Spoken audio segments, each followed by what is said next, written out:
Colgate Dental Cream to clean your breath while you clean your teeth and help stop tooth decay, and Palmolive Shave Creams for a smoother, more comfortable way to shave bring you Our Miss Brooks, transcribed and starring Eve Arden.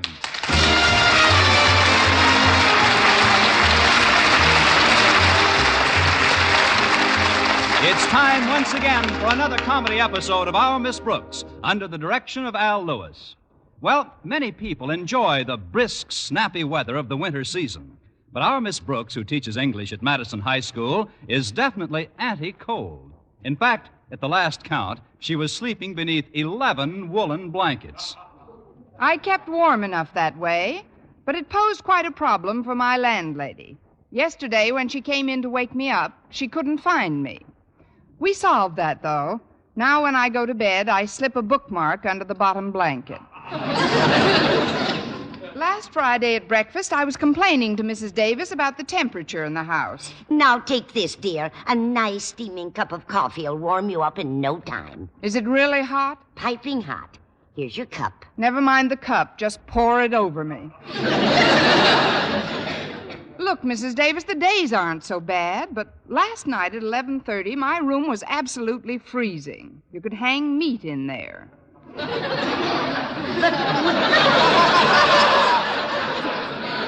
Connie, wouldn't that mess up the wallpaper? Besides, 11:30 seems awfully late for you to be up, Connie. You'd be a lot warmer if you got to bed earlier. I would have, but I had to finish some extra typing for Mr. Conklin. Our beloved principal has never been able to keep a secretary, you know. I know. I think it's a shame the way he takes advantage of you. This isn't school business he gives you, is it? No, mostly personal correspondence, reports and things. And what does Mr. Conklin give you for this work? An occasional curt nod. Well, if I were you, I'd refuse to do any more for him. In fact, when you bring him this batch today, you ought to put your foot down. I tried putting my foot down before, Mrs. Davis, but it just didn't work. Why? What did Mr. Conklin do? He stepped on it.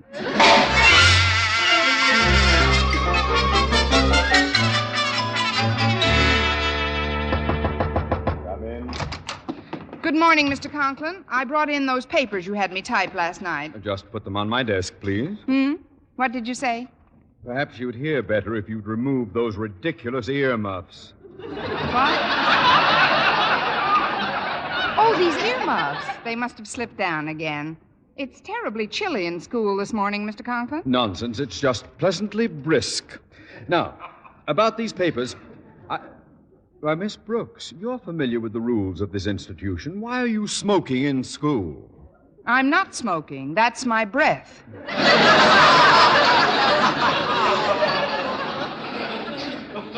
Your breath? Yes, condensing in the pleasantly brisk air. Mr. Conklin, are you sure there's enough coal in the furnace this morning? Well, of course. The janitor has been authorized to burn 37 lumps before noon.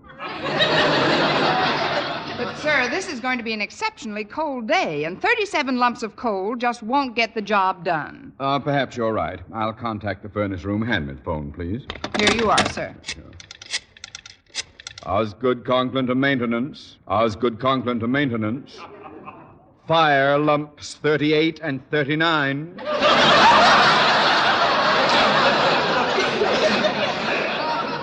Fire lumps 38 and 39. That is all. That should do it. Now, let's see those papers. Here they are, Mr. Conklin. I stayed up until 11:30 last night, so I'd have them finished for you. Well, I'm not unmindful of your labors in my behalf, and I want you to know that your efforts will not go unrewarded. In fact, because of your fine spirit of cooperation, I have selected you as the one who will be permitted to type up my new report to the Board of Education. I'm sorry, Mr. Conklin, but teaching English is a full-time job for me, and I just can't assume any extra duties. But somebody's got to do it. Miss Enright just turned me down, too. As a matter of fact, she's the one who suggested you for this honor. Oh, she did she? Well, let me tell you... You shouldn't speak harshly of your fellow English teacher, Miss Brooks. After all, Miss Enright is quite fond of you. Fond of me? Oh, she must be to pass such a nice compliment about you this morning. She said she considered you one of her oldest friends. She did? And then she said she likes you as well as some of her younger friends. Well, I can't force you to perform this trifling task for me, so you might as well run along to your classroom. Yes, sir, but as far as Miss Enright is concerned, I would like to... Careful, Miss Brooks. You're speaking of a teacher who may soon be head of the English department. What? The position is still open, you know, and for months now I've been grooming Miss Enright. Good. That should make her coat nice and shiny. Miss Brooks, are you inferring that Miss Enright is a horse? If the shoe fits, nail it on her.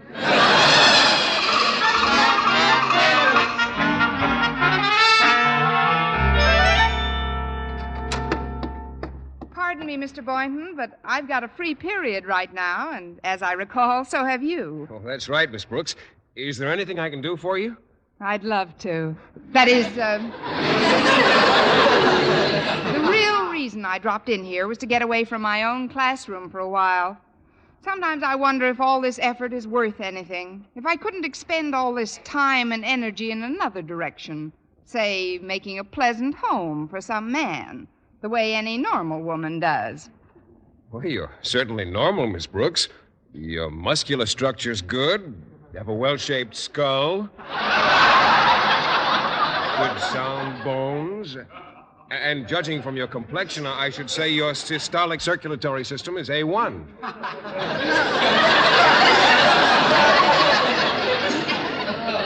You romantic fool, you. I wish I felt as well as your description, though. I've got a little headache from all the paperwork I've been doing. A headache? Would you like me to massage your temples a bit? That's the quickest you've ever caught on. Please do, Mr. Boynton. All right. How does this feel? Just wonderful, Mr. Boynton. Yoo-hoo, anybody in here? Nobody but us guinea pigs. Well, it's Miss Enright. Miss Brooks has a little headache. I'm just massaging her temples. Oh, how humane of you. Oh, there you go with your jokes, Miss Enright. You're just loads of fun. Don't you think so, Miss Brooks? She's the biggest load I've ever seen.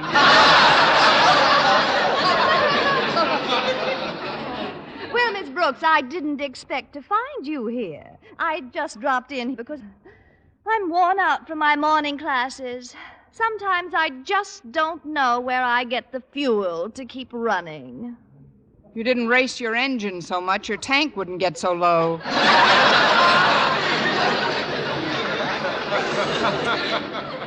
Say, that's a good one, too. You girls have a lot of fun with each other, don't you? Yes, we do enjoy our little fencing matches. When we're not too tuckered out from our work, that is. Oh, that English class of mine. Well, I must say, I don't know what's come over you women of today. You just don't seem to have the vitality and drive of our forebears. Now, take my Aunt Mattie, for example. She taught English, but she also taught mathematics, history, science, and Latin. 5 subjects? Certainly. And then she'd go home and keep house for her husband and 9 children. 9 children? What did she teach, night school? You can jest if you want to. But if I found a woman like my Aunt Mattie, a woman who held the secret to diversified interests, I'd marry her tomorrow.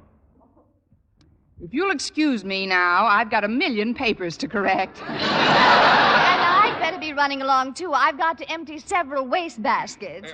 But ladies, Goodbye, Mr. Boynton. See you later, nephew.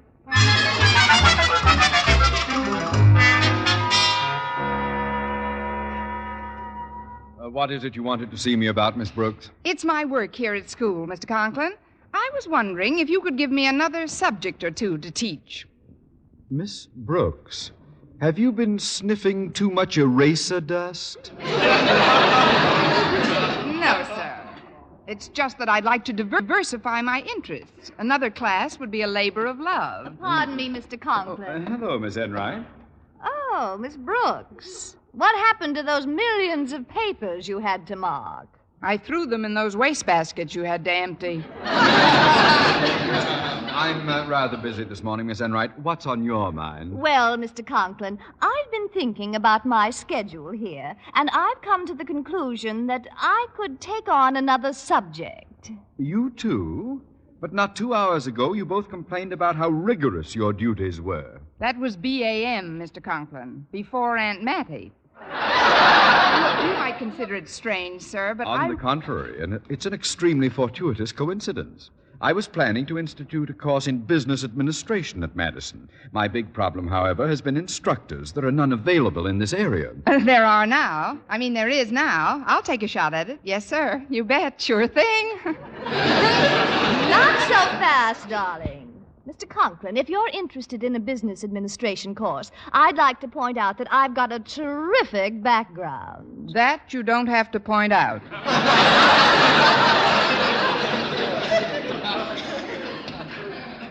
Maybe you ought to sell your bicycle.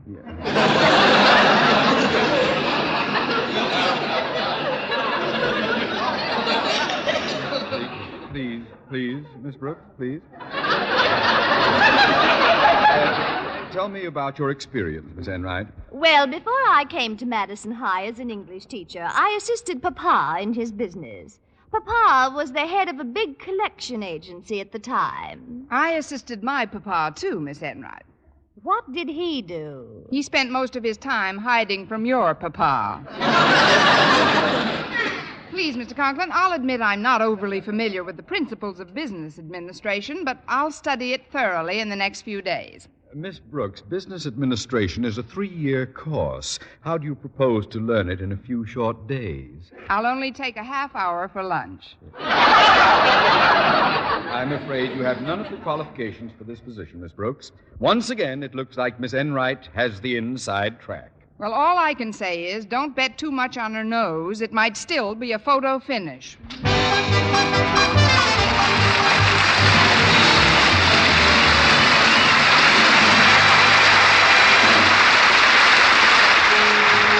Brush your teeth with Colgate. Colgate Dental Cream. It cleans your breath. What a toothpaste. While it cleans your teeth. Colgate toothpaste. Cleans your breath. What a toothpaste. While it cleans your teeth.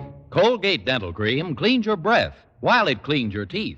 And the Colgate way stops tooth decay best. Yes, the Colgate way is the most thoroughly proved and accepted home method of oral hygiene known today. Over 2 years' research showed brushing teeth right after eating with Colgate Dental Cream helps stop more decay for more people than ever before reported in dentifrice history. The Colgate way stopped tooth decay best. No other dentifrice, ammoniated or not, offers such conclusive proof. And you should know that Colgate's, while not mentioned by name, was the only toothpaste used in the research on tooth decay recently reported in Reader's Digest. So always follow the Colgate way to clean your breath while you clean your teeth and stop tooth decay best. Brush your teeth with Colgate. Colgate Dental Cream. It cleans your breath. What a toothpaste. While it cleans your teeth. And the Colgate way stops tooth decay best.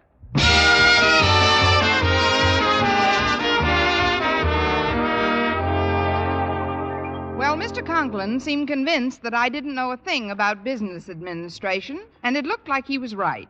I had just about given up on the biggest deal of my life, 200 pounds of prime biology teacher.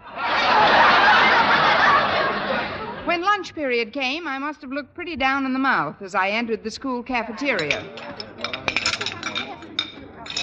Get it up, Miss Brooks. Your chin is sweeping the floor. Oh, hello, Walter. I do feel a bit grim today. Well, suppose you sit down over here and tell our favorite pupil all about it. That is, unless you're waiting for Mr. Boynton. No, he had to go down to the biology supply house. They're having a sale on used guinea pigs or something. Oh, it shouldn't make you this depressed. Gosh, you look like you're just about to bawl. What's the cause of it? Well, I spent about 10 minutes in Mr. Conklin's office this morning. Say no more. Here's my hanky. Mr. Conklin's the best cure I know for anybody who's got a slight case of cheerfulness. Not so loud, Walter. His daughter's about to join us. Hello, Miss Brooks. Walter. Hello, Harriet. We were just chatting about your daddy. Yeah, why isn't he in the cafeteria today? I brought a sandwich to his office. He's calling the various oil companies to see if he can't beat the price raise. It seems fuel oil for our furnace at home has gone up 3 cents a gallon. Daddy has a big problem with oil every winter. We have a big problem with Daddy every winter. You probably don't know anything about this, Harriet, but I've been hoping your father would appoint me as instructor in business administration. He did mention something about the course, Miss Brooks, but he hasn't said who's going to teach it, so you might as well keep hoping. I'm going to get myself some dessert. Can I bring you something, Miss Brooks? No, thanks, dear. I'm pretty full. I've been biting my lips all morning. Buck up, Miss Brooks. Things could always be worse. See you later, Walter. Okay, Pigeon. Now then, Miss Brooks, give me your undivided attention. You've got it, Walter. While you and Harriet were yakking it up, I was thinking, if Mr. Conklin could get the oil he wants for his furnace not only 3 cents cheaper, but 9 cents below the current price, and if this transaction was put over by you, he'd consider that you had a pretty good business head on your shoulders. Well, I guess he would be. Instead of thinking what he thinks now, that it's just a bunch of pretty auburn hair clinging to a vacant bulb.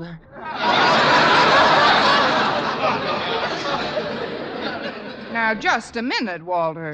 Please, I'm not finished.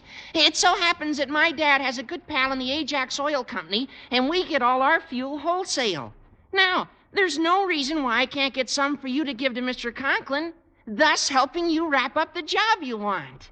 Walter, I'd like to take this opportunity to apologize here and now for everything I've ever thought about you. This is a great idea. Thank you. We'll get the oil to Mr. Conklin's home right after school. But there's one question I'd like to ask you, Miss Brooks. Why are you so anxious to take on the added duties of another course? I can answer that in 2 simple words, Walter. Philip Boynton.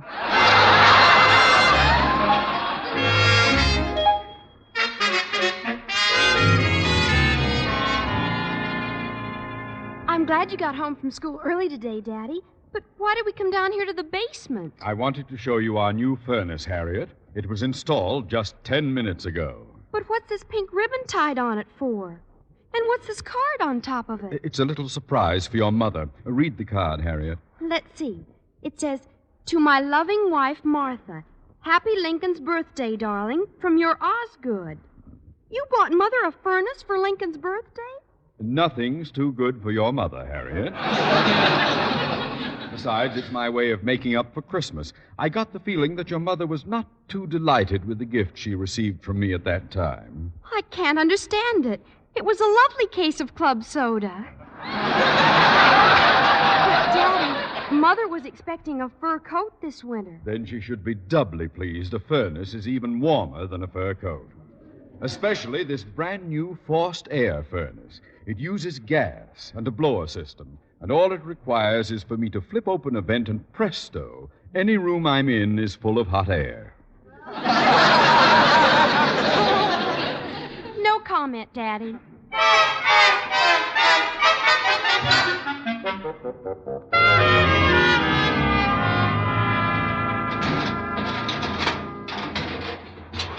Shh! Quiet with that oil drum, Walter. I don't want Mr. Conklin to know we're in his basement. Well, I still don't see why we didn't just roll the drum up to his front door. Because I want to surprise him. We'll pour the oil right into the furnace. Then, when he can't understand how he's getting heat without having bought any oil, I'll flash this bill from the Ajax Company showing that I've beaten the current price by 9 cents. I get it. And then when Mr. Conklin reacts according to plan, he'll put you in charge of the business administration course. Mr. Boynton will admire your energy and diversified talents. And before you know it, you'll be married and have 9 children like his Aunt Mattie. Walter, have you been drinking this oil?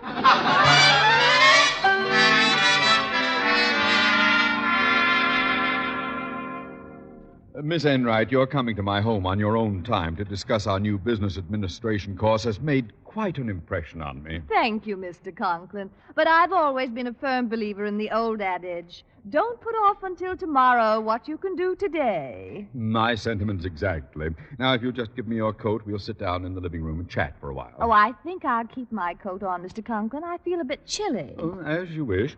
Mrs. Conklin is out shopping at the moment, but when she comes back, she'll fix a bit of tea for us. I can't wait to see her face when she discovers her gift. Oh? What did you buy for Mrs. Conklin? In honor of Lincoln's birthday, I bought her a brand new furnace. I haven't used it as yet, but I think I'll turn it on right now. Excuse me, Miss Enright. I'll see who's at the door. Oh, it's you, Miss Brooks. Yes, sir. I came by to discuss that new teaching job. But I've just about decided on Miss Enright for that position, Miss Brooks. Please, sir, what I have to tell you may change that decision. I'll just take a few moments of your time. Very well, then. Come in. Now, please be brief, Miss Brooks. Miss Enright and I have many matters to discuss. Yes, sir. Oh, hello, Miss Enright. Hello, Miss Brooks. Did you come by to show me what a good loser you are? I'll deal with you when you slither into school tomorrow. Right now, I've got some business with Mr. Conklin. You see, sir, I've always been a firm believer in the old adage, don't put off until tomorrow what you can do today. A salty cliche, if I ever heard one. Please come to the point. Yes, sir. Mr. Conklin, what would you say if I told you that I was going to put $8.95 into your pocket this minute? I'd say sit down, Miss Brooks. Mr. Conklin, I'm going to put $8.95 into your pocket this minute. Sit down, Miss Brooks. Thank you. Now, in this transaction... Pardon me, but isn't it awfully chilly in here? For once, we're on the same side. It might be a very jolly thought to turn on your furnace, Mr. Conklin, and burn some nice, cheap oil. I don't have any oil in my furnace. However, if you ladies are cold, I should be happy to... Excuse me, Daddy, but I've got to talk to Miss Brooks privately right away. Will you kindly step out into the hall with me, Miss Brooks? Harriet, you know my house rules about disturbing adult conversations? It's terribly personal, Daddy, and it'll just take a second. Sounds important, Harriet. I'll be right back, Mr. Conklin. Meanwhile, I'm sure Miss Enright can regale you with some brilliant yakety-yak. It's happened, Miss Brooks.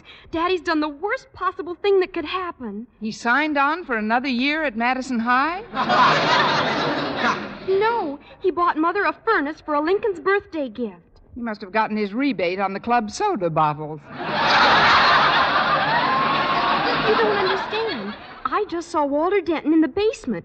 He was washing his hands in the sink down there. Sounds like a reasonable place. He told me you put oil in the furnace. That's right, to surprise your father. You'll surprise him, all right. He bought a gas-operated forced air furnace. What? Oh, this is terrible. We've got to work fast, Harriet. You run down to the basement and tell Walter to get some tubing and siphon that oil out of the furnace at once. Okay, Miss Brooks. And you go on in and keep Daddy's mind occupied so he doesn't turn it on until I come back with the all clear. All right, Harriet. Now, for heaven's sakes, hurry. I'm dashing this minute. Good luck, Miss Brooks. I'll need it. Well, Miss Brooks, has my daughter concluded her personal business with you? Yes, sir. It was nothing, really. Now then, about this business transaction of yours. Boy, it's sure hot in here. Hot? I'm terribly warm. Do your lips always turn blue when you're warm? I'm still shivering, Mr. Conklin. Well, I've got high blood pressure, so I'm usually warmer than the average person, but I'll turn the heat up if you want me to, Miss Enright. No! I mean, why turn on the heat? Too much heat isn't healthy. Bless you, darling. I must have sat in a hot draft. Now, about the $8.95 I saved you, Mr. Conklin. Oh, excuse me one moment. I'm going to see if my new thermostat is accurate. I want everything to be just right when Mrs. Conklin comes home. First, I'll open the large vent in this wall. Now we'll just set this thermostat for 76 degrees. That should get the furnace going rather quickly. Oh, it can't warm up quickly enough for me. It can for me. Excuse me, Mr. Conklin. Where are you going, Miss Brooks? Into the coat closet. I have a roll of film that needs developing. Oh, stop that idiotic jabber and let's get down to cases now. Perhaps we should set the thermostat up to 80 or so. Then the furnace will really get going. Here, I'll do it. But, Miss Enright, It's all right, Miss Brooks. I want to see how the new furnace reacts. Here, I'll turn it up to 85 degrees. Yeah. Now it's starting. Listen to the lovely sound of that nice hot air scurrying up the pipe.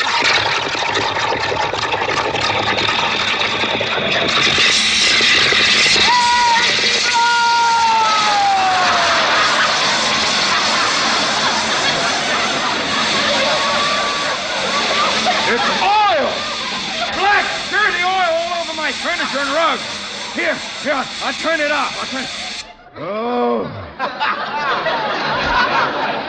Oh, my suit. Oh, my dress. Oh, my neck. What happened to my brand new furnace? This entire room is full of oil. What'll we do? Well, we could toss a giant salad. But I guess the only practical suggestion is to clean it up. Something must have gone wrong when I... Holy cow! What are you people doing in here? Rehearsing for a minstrel show?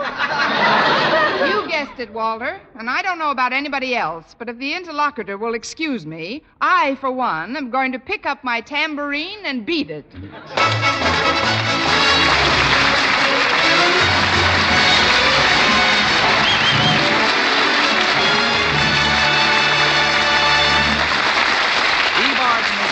Brooks returns in just a moment. But first, men, does your face do a slow burn every time you shave? Then it's time you heard the good news about smoother, more comfortable shaves the Palmolive shaving cream way.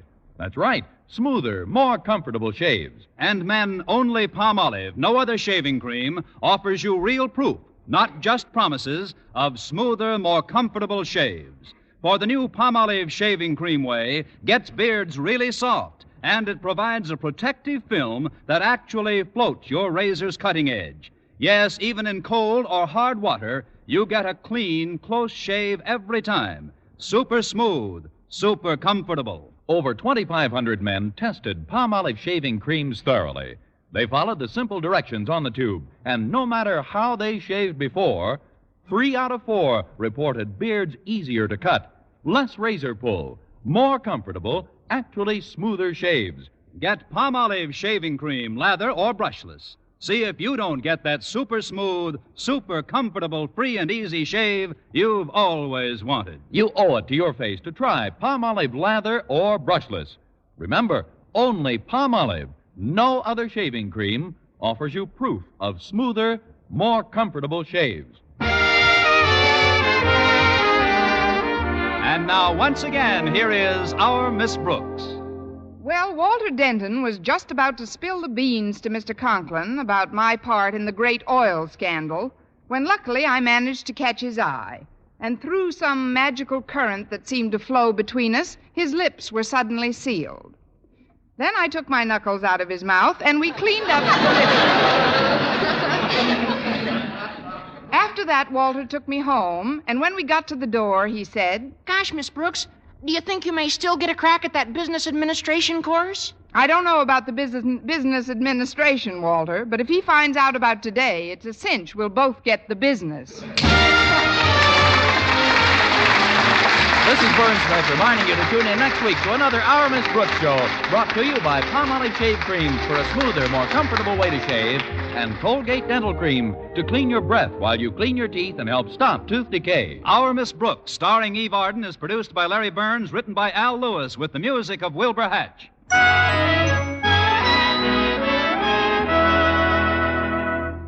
Ladies, now with new improved Vel, V-E-L, you can save 90% of dishwashing work. Just soak dishes in Vel suds a while. Dishes and glassware will soak sparkling clean. No washing, no wiping, no scouring with Vel. Only the stickiest dishes need just the touch of a cloth. Rinse, and they'll gleam without wiping. Soak pots and pans in Vel suds, too. And most of them will get shiny clean without scouring. What's more, Vel is extra mild to hands. So get new Vel. Save 90% of dishwashing work. Be sure to listen to Mr. and Mrs. North every Tuesday night on this same station, and be with us again next week at this same time for another comedy episode of Our Miss Brooks. Bob Lamont speaking. This program was transcribed. Stay tuned now for Jack Benny.